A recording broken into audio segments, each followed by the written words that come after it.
జూరాల ప్రాజెక్టుకు భారీగా వరద చేరుతుండటంతో ప్రాజెక్టు 5 గేట్లు ఎత్తి దిగువకు నీటిని వదులుతున్నారు. దీంతో శ్రీశైలం ప్రాజెక్టుకు భారీగా వరద నీరు వచ్చి చేరుతుంది.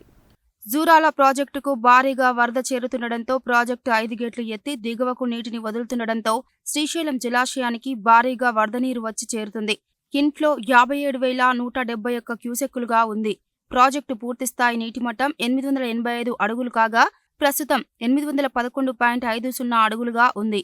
పూర్తి స్థాయి నీటి నిల్వ 215.8070 టీఎంసీలుగా కాగా ప్రస్తుతం 35.1774 టీఎంసీలుగా ఉంది. కుడి ఎడమ జల విద్యుత్ కేంద్రాలలో విద్యుత్ ఉత్పత్తి నిలిపివేశారు.